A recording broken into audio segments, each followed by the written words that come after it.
Welcome to Beyond the Pod, presented by SodaStick.com. Brunette, he moves, Brunette back in, he scores! Minnesota has upset the Colorado Avalanche! Andrew Brunette, the game-winning goal! Here are your hosts, the second greatest scorer in Gopher hockey history, Pat Micheletti, and the second greatest hockey analyst on this podcast, Brandon Mileski.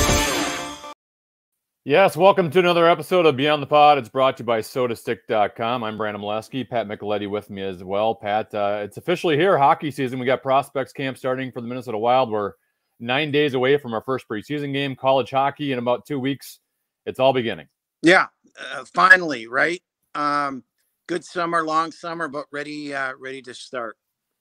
And speaking of college hockey, let's go up north, or technically only a little bit north. He's in the Twin Cities today. Tom Serratore, the head coach of the Bemidji State Beavers men's hockey team. Tom, appreciate your time as always. I first want to start talking about you because you are the reigning WCHA Coach of the Year. I know we're switching conferences here, but no, I'm not. You're not? No, you got the wrong Minnesota coach. Hasty was unanimous last year. So, but thanks a lot, Brandon. You know, I swear I read on Wikipedia that you were the Coach of the Year. Was it 2 years ago? I don't know, but it wasn't last year. I can tell you that. So the right guy got it, by the way. I swear to God, I was reading about you on Wikipedia last night, and it said Coach of the Year. You know what? We'll just say I was, but Yeah. You deserved it. We'll go with that. Well, you know what? You deserved it. Hasty, you know. Exactly. He was begging for votes. They only went to the Frozen Four last No, year. I know, right? Well, you guys had a pretty good year as well. You had the upset win over Wisconsin. I guess if some people want to call it an upset win in the NCAA tournament. You had a very good regular season. But I want to ask from a coaching standpoint, how much do you self-reflect on the coaching job you did in previous seasons? Obviously, you've been around for a very long time. But, like, when a season's over, do you ever look back and go, man, that was a great job of coaching by me? Or are you always kind of thinking, man, I should have done some things differently? Well, it's never coaching. It's always your execution of your team. It's your staff, your preparation. If you do things, there's certain things you're excited about if you do things right, but there's also so many things too that you'd like to do different. And, I think the biggest thing is that, how ready to play are you? And, I think that's probably the biggest thing right now. And there's just like you got to be ready to play, guys, too. And I don't necessarily reflect back on things, but I was talking to another coach this summer, and I really liked what he said. I always tell our players there's a small margin of error of teams in college hockey. Everybody we're going to play, small margin of error. It goes down to one play, for example. And he uses the analogy that everybody, you're either a half a letter grade better than the team you're playing, a half a letter grade worse than the team you're playing, or you're the same letter grade. And I love it because it's a visual for your players. Yeah. And what that does, it just tells you how close how close it was at our level. So I don't know. Did we upset Wisconsin? Probably we did. But again, it's not as big an upset if you're in the hockey world is what I'm getting at, guys. You know what I mean? Yeah. If you're outside the hockey world, they're going, what the heck? How does this happen? But when you're in the hockey world, we just know that these games, it doesn't matter who you are. There's only 60 of us, and it goes down to one play. And I love that half a letter grade. And that half a letter grade isn't much is what I'm getting at. Tommy, back in the day when we were playing, right? I approached it in a scenario where I didn't need my coaches to get me fired up, right? I looked at it as a Monday practice, Tuesday, Wednesday, Thursday, building up to Friday and Saturday night. And I thought, okay, God, you work your butt off all week long, and now you get to play a game. And so that excitement built, the thought of entertaining the fans built, and that's how I got motivated. I don't understand sometimes how guys just can't be ready, right? To want to play on that Friday night, on that Saturday night, win games. Whatever, just compete, in front of people. I suppose as a coach, it's hard to figure out on some nights, man, some guys just weren't ready to play. How do you deal with it? Well, that's a good question, Mick. And I think what I try to do, I can't speak for everybody. I try to avoid that situation. And, there's also there, I suppose there's the games within the games. And part of it is we only play 34 of these guys. We're not playing 3 and 3. We're playing 2 games on a Friday and Saturday night. Right. And this, you know what? I mean, so like you got to have gas in the tank, and how important every game is. That's the psychological aspect, I think, of coaching, because it is hard. Another thing is hard to sweep. It's hard to sweep. And that team at home has an advantage. So then there's that. So there's that psychology. What happens if you do lose at home? Oh my gosh, your guy's ready the next day. You don't need to say a word, by the way. You don't need to say a word on Saturdays. But if you win on Friday, you know how huge. What one more win, like what a sweep can do for you as far as creating separation in the standings, maybe putting you in a certain spot in the pairwise, whatever it might be. Again, when you only have 34 of them, they're all big. And Mick, it's just, you're right. And you hope that the guys can motivate themselves, but sometimes they just need reinforcement is what I'm getting at. Yeah. Well, you mentioned the play at home. Your team was 10-5 at home last year. You're 13-3-3 at home 2 seasons ago. What is it about that barn up there that makes it so difficult for opposing teams to come into and try to defeat you guys? I don't know, but you got the records down here. We didn't even talk about this ahead of time, Brandon. I mean, like. Well, hopefully that one's correct. Hopefully I didn't get that one wrong too. No, I'm sure. Hey, you know what? I can't sit there and question that one right there. We've been pretty good at home. I think it's a tough place to come play. I think the travel. I think the advantage we have at home, gang, is travel. It's not. You know what? It's hard from the UP or Bowling Green or Ferris or whatever. It's just it's tough travel. The road's tough no matter what. But I think our travel, it makes it maybe a little more difficult. Conversely, though, like we have been pretty good at home the last couple of years, but there's been times where, back in the old John Glass Fieldhouse, it was like 80% at home. It was just like it was a rocking building. It was a low ceiling. It was intimidating. Blah blah blah. Yeah. Sometimes you know what, these buildings like we have right now, they're pretty cushy buildings. You're coming into an unbelievable visiting locker room. It's a beautiful building, and sometimes that home ice advantage isn't there. And we have had it, Brandon. You're spot on the last couple of years, but there's been times too where we're hovering maybe a little bit over 500 or 2 games over 500 at home. And man, oh man, you want to win 65% or 70% of your games at home. I mean, you do, because the road's such a grind. And for us, like I said, the travel for the team coming into Bemidji isn't easy. Conversely, when we're on the road, it isn't easy as well. So you got to balance that out. Okay, new league. Well, new name to the league. A lot of excitement, a lot of really, really good things happening. What's been the talk amongst the coaches, the other teams? It seems like a little bit different.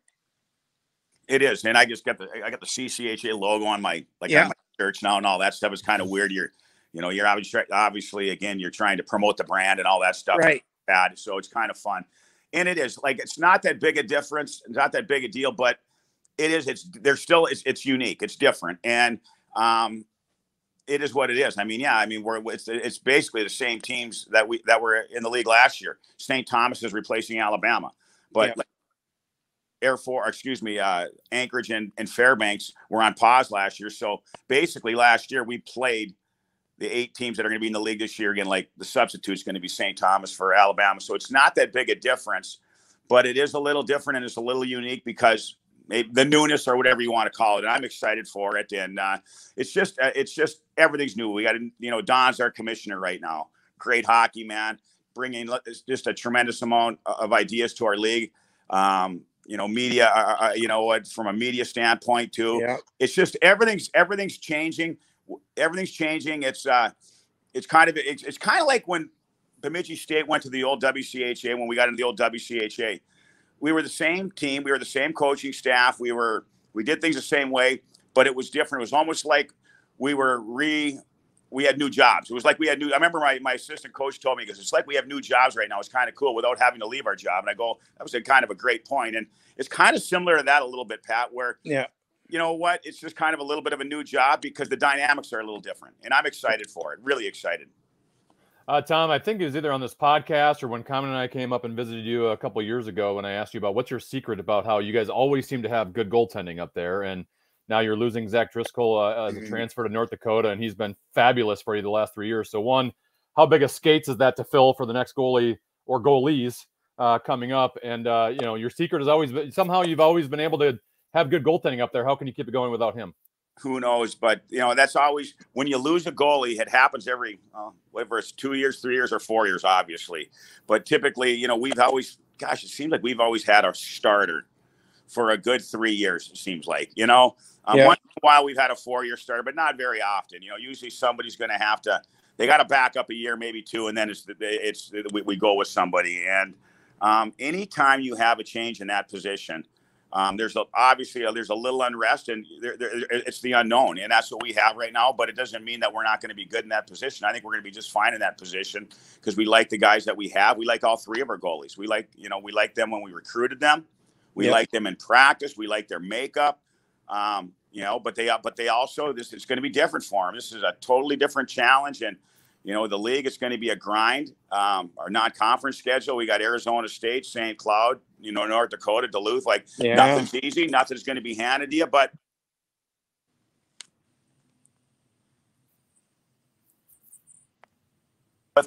we'll see what happens. And we have had good goaltending, it seems like. And I just think, again, it's probably collectively. I always say it's a collective group. And right now, if you take a look at hockey, everything's in groups of 5. Your offense is in groups of 5. Your defense is in groups of 5. It's always the new terminology, and some of the things change every 5 years. And Pat and I talk about it all the time. Well, also, it's a group of 6. With your goaltender, other 5 guys have something to do with it. And it's not even how well you are defensively. A lot of it is how well do you forecheck? How well do you possess the puck? How well do you manage the puck? How do you reload and get above the puck? Just all those types of things. And if all those things, obviously, if you're in sync, it makes everybody's job easier. And I like Barry Tross's analogy. You know what? Like this day and age, we don't check anymore. We check with our feet. Yeah. You check with your feet.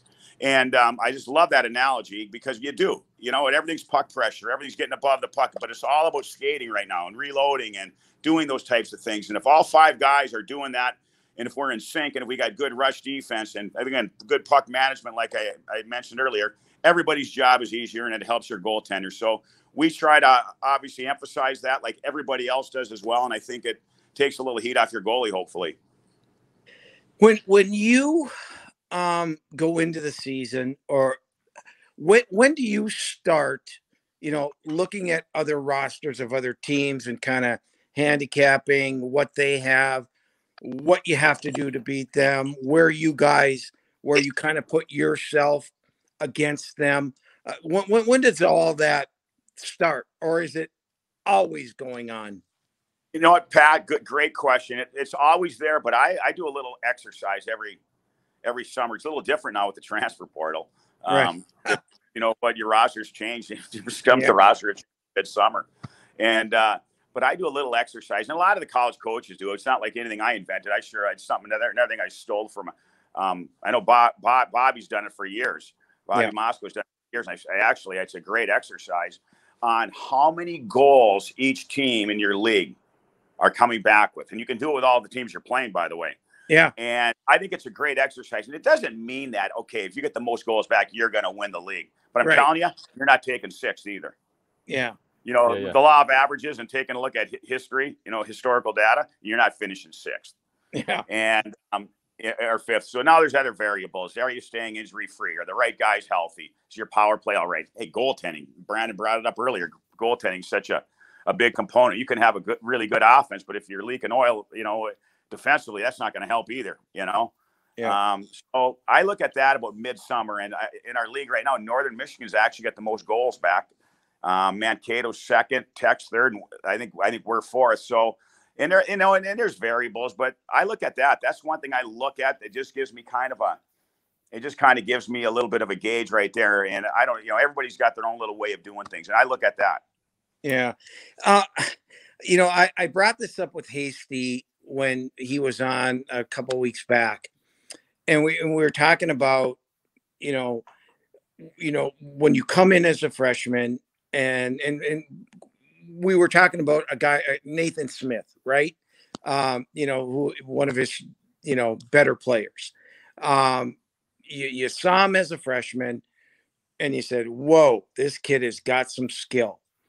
But then, he becomes a junior last year, and, his game, you could just tell the maturity of the kid, right? And that he's really starting to get it. How long does it take for somebody, in your estimation, to really, flick that switch and say, yep, he's there now? Well, everybody's different. Yeah. Everybody's match different, no question. Their growth is different. Some guys come in right away and you see it. See it. I remember Don Lucia telling me one time, this is about 20 years ago, Don says, like, you're stud freshman, like, it's amazing. They're good right away. And he's kind of right. You know what I mean? Like, they're coming in, you can see stuff. But some guys, it just takes time. And we all know, obviously, the intangibles. Sometimes they got to get stronger. Sometimes they got to get quicker. Sometimes they got to develop better habits. Sometimes, it's just maybe you're a little deeper. Maybe you're a little deeper with some veterans or whatever. You know what I mean? But to a certain degree, Mick, you just got to get experience. And Bob Peters' line, the one thing you can't get at the supermarket is experience. And sometimes the only way you get that is by practicing every day, developing good habits, understanding what it takes. Wake up calls, those types of things, and eventually. It just takes guys different times before they emerge is what I'm getting at. Yeah. Hey, Tom, last year you had to deal with the pandemic and COVID, and this year we're still dealing with it a little bit. And, the vaccination topic is a pretty polarizing topic in this country. But I'm assuming when you first started coaching, you never envisioned you have to talk about a pandemic and vaccines. But how do you go about having the vaccination discussion with your team and your players? We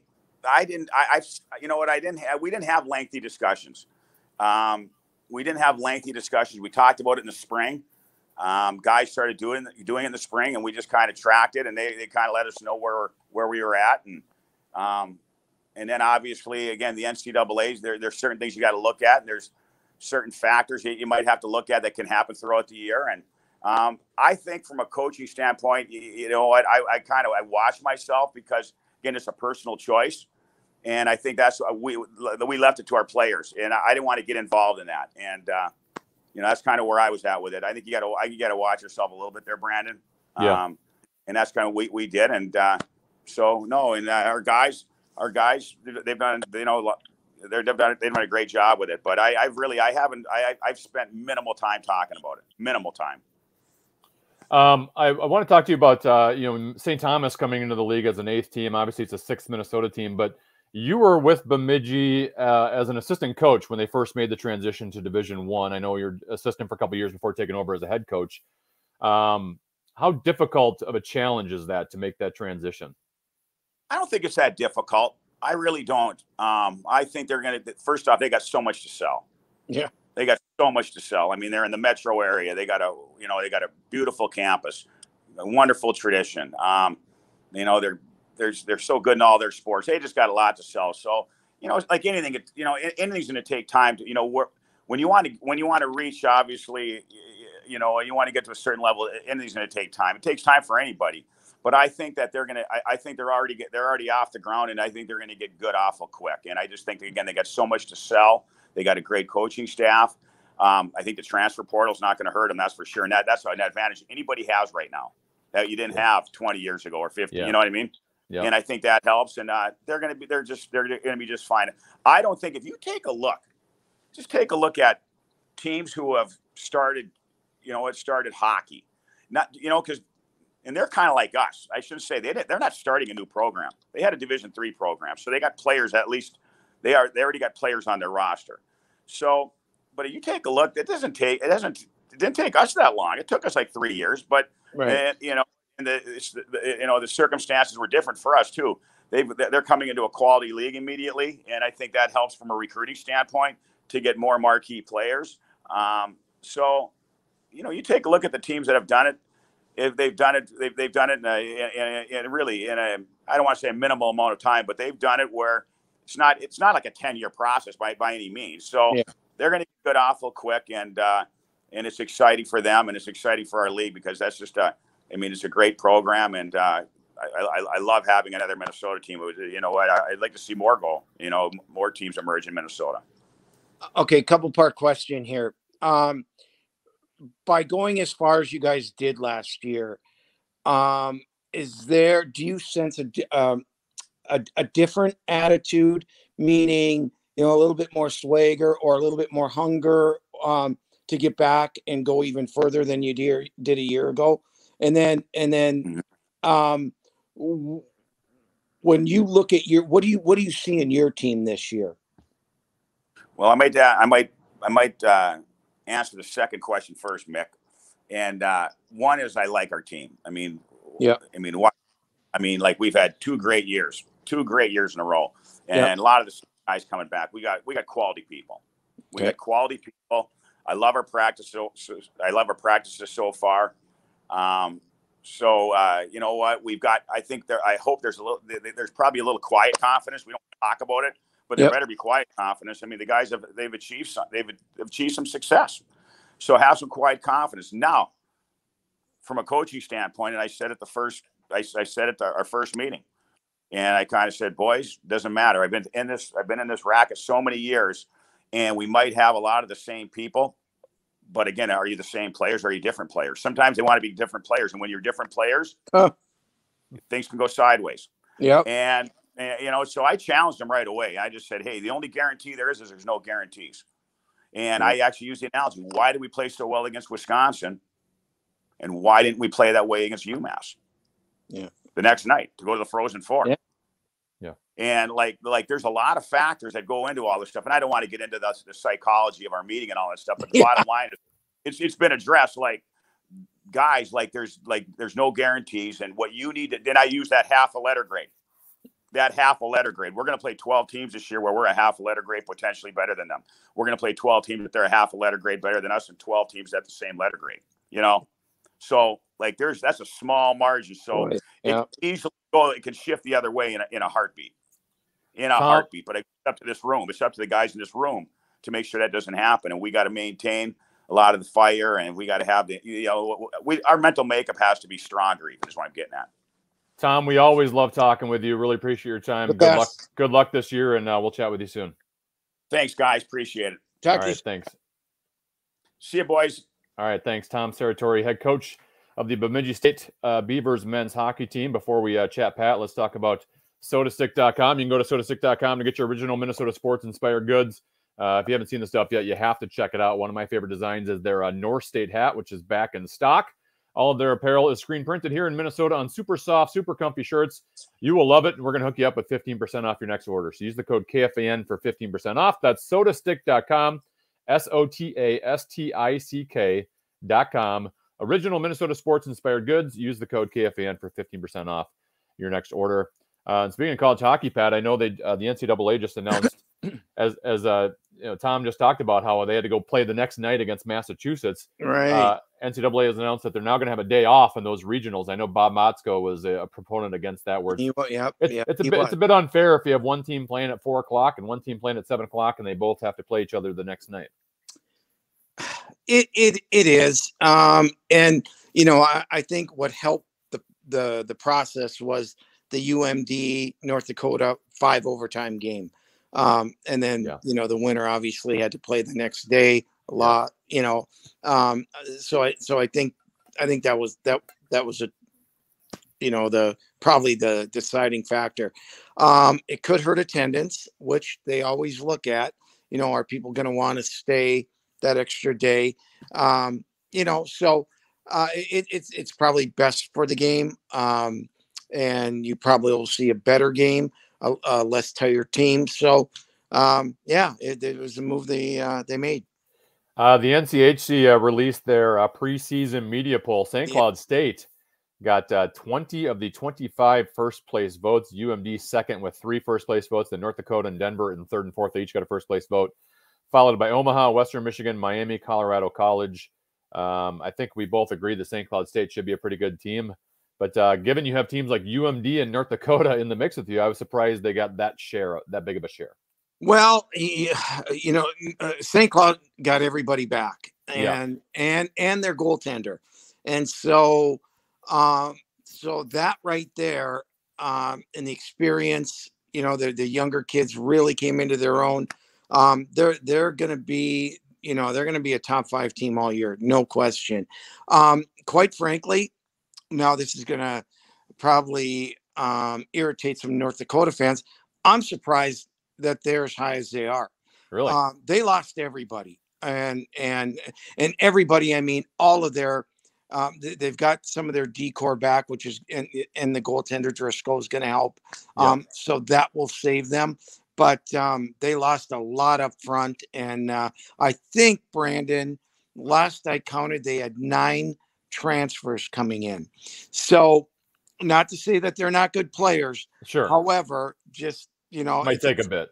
It's going to be a different team. I think a surprise team to watch all season is Western Michigan.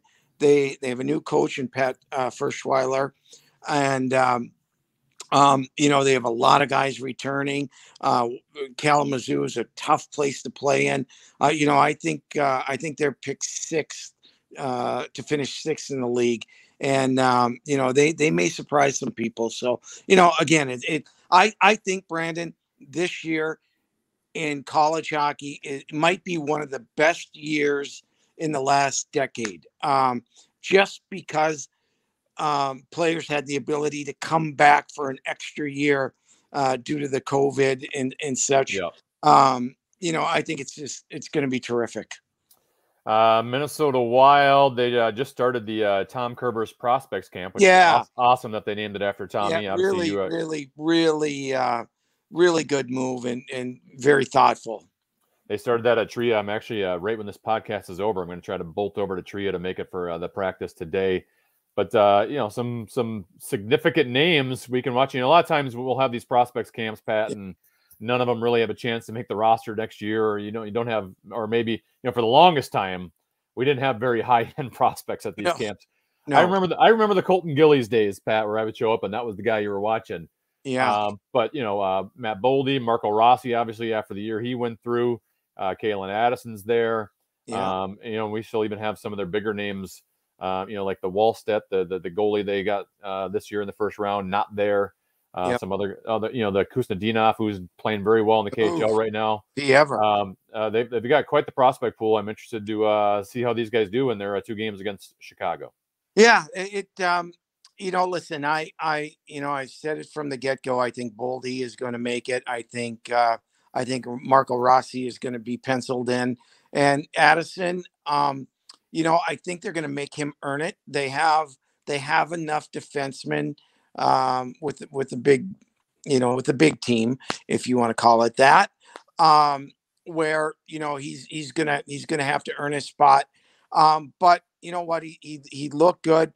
It seems like the kid's driven to make it. They need a little bit more offense back on the blue line there. So this is a great opportunity for all the young guys just to show what they have, but realistically, when you look at it, there's 3 guys there that have high expectations. My sense is that this is obviously, this opinion is subject to change. This is September 16th. My opinion is Boldy's going to make the team right out of the gate. They're leaving a spot open for him, and just kind of the way they're talking about him. Rossi, I feel like he has to absolutely blow them away. Reading some of the Brad Bombardier comments about him in the Michael Russo story, it sounds like they want to start him in Iowa, just based off of, he was out for, he hasn't played a whole lot of hockey in the last year and a half. And coming off some health concerns. I think he's got to just blow them away in camp for them to start him at, and you also want to start him in a top 6 role, Pat. It's not like you're going to ease him. You don't want to ease him in a 3rd, 4th line role, right? So, I mean, I'm not sure he's going to make it out of the gate. I think that maybe wait a couple months of him playing in Iowa. And then Addison's now interesting because I always thought this team was going to structure themselves around maybe moving a Matt Dumba and having Addison come in at a lower salary and play that role. But their top 4 is set as of right now, assuming they all stay healthy. And they just added Jordy Ben now. So they now have a 5th, 6th, and defenseman that are all under one-way contracts in the NHL. Barring an injury here, I think it's going to be tough for Addison to make the team. I think he's going to be back in Iowa to start out and, come up at some point, during the season. I think you could be 100% right on that. Yeah.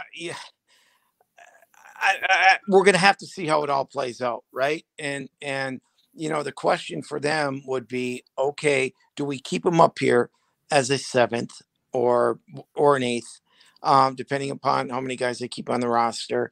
And do we want him, playing, or is he close enough where it's going to be in every other game, or does he earn it? We're going to have to see how it all plays out. The good thing about Rossi is that we're going to see him there. There's no doubt. And am I okay with him starting in Iowa? Of course. If he needs to get his feet wet, but you're right. If he, you and I have talked to him, and just his attitude tells me that he's going to, try to blow him away. Yes. And make the roster. That's what he wants. But again, if he doesn't, all good. Let him go down there for a while, play and get acclimated to the North American game again. And but I think we'll see him for sure. And I think we saw last year in the playoffs with Boldy, where you and I thought maybe Boldy would be in the lineup when the playoffs started, and then obviously they were struggling to score offensively, and they had the whole Parisi situation. There was some clamoring for Boldy to come in, and I think they're of the mindset they want to make sure these young guys develop, and frankly, given the history of this organization, that's not the worst approach. No, it really isn't, and every organization has a different philosophy in terms of their younger players. Bill Guerin wants to make sure that they are ready so they don't fail. The Montreal Canadiens, you know what?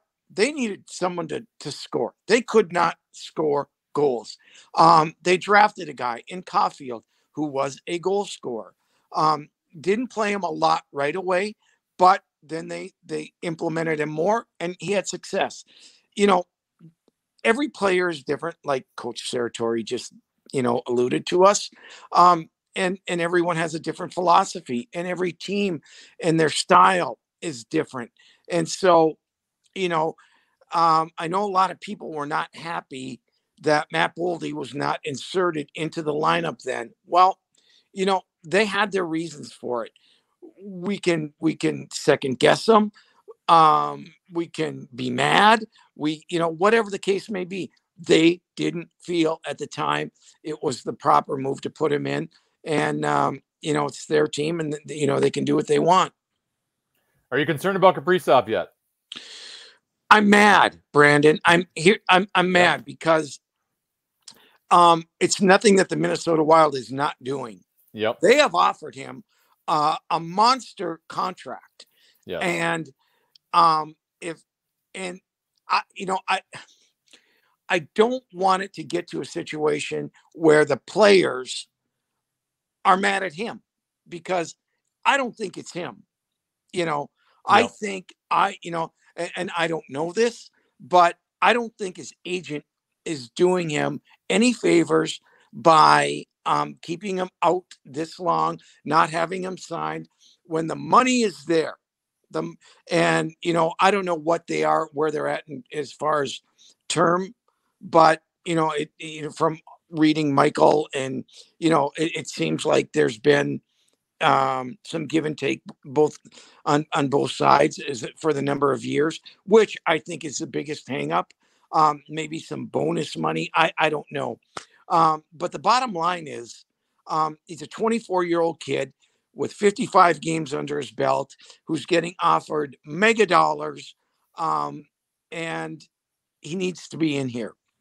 Well, and at what point, Pat, does, the fan base, obviously if he comes in and he scores goals, the fan base is going to love him. But at what point, at some point, you're going to get the fan base a little riled up and upset when everyone was absolutely head over heels in love with him.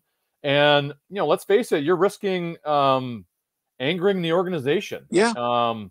And, how they want to handle you moving forward. And I just think from a PR standpoint, like, it's a headache. It seems that it seems like they were pretty close on how many years and how much money, and you're getting paid, you're getting a good deal. Like, it seems like they're just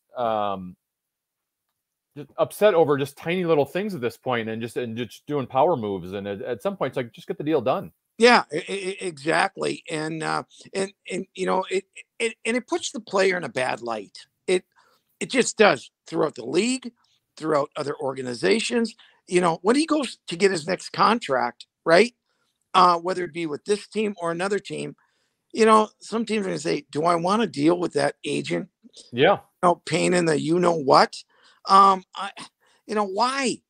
You know, it just it doesn't do any good. And so, to a certain extent, I feel bad for the kid. If it clearly is not the kid who is making any of these decisions, but you know, listen, you know, I think this team has done everything that they can. They've let him know how much they like him, how much they want him, how much he's valued. And the same with the fans. You know, the fans clamor. You know, they love him. You know, we love watching him. It just it's something that needs to get done and get rectified. Am I worried he's not going to be here? No, because where's he going to go? Yeah. Right. I mean, does he want to go back and play a year? And at some point, Brandon, if I'm the GM of a team, and this is where I don't want to go down that road, but I want players who want to be here. And I think he wants to be here. Yeah. And so that's why I'm leaving him out of the equation. I put this solely on the agent right now. Well, Pat, hopefully by the time I talk to you next week, Kirill Kaprizov will be signed, sealed, and delivered. Yes, and I won't have to get so upset. So, all right, have a great week. Thanks, Pat. Appreciate it. We'll be previewing preseason games next week. Wow, can you believe it? That's unbelievable. Thanks, Brandon. All right, thanks, Pat. He's Pat Micheletti. I'm Brandon Mileski. This has been another episode of Beyond the Pod. Appreciate you for listening and watching on the KFAN YouTube channel. We'll talk to you next week. Bye.